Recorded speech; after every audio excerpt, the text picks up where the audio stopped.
here we are inside an attic looking at a ventilation, insulation, bad issue. This is mold, wetness on the roof deck, all up inside here,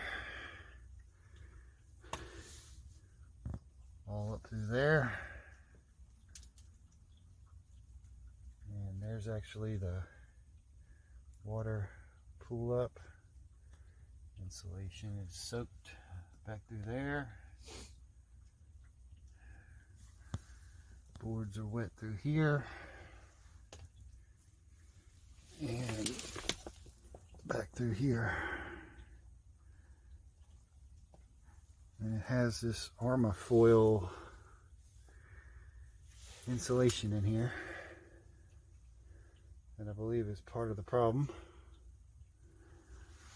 And it goes up inside, all along inside there.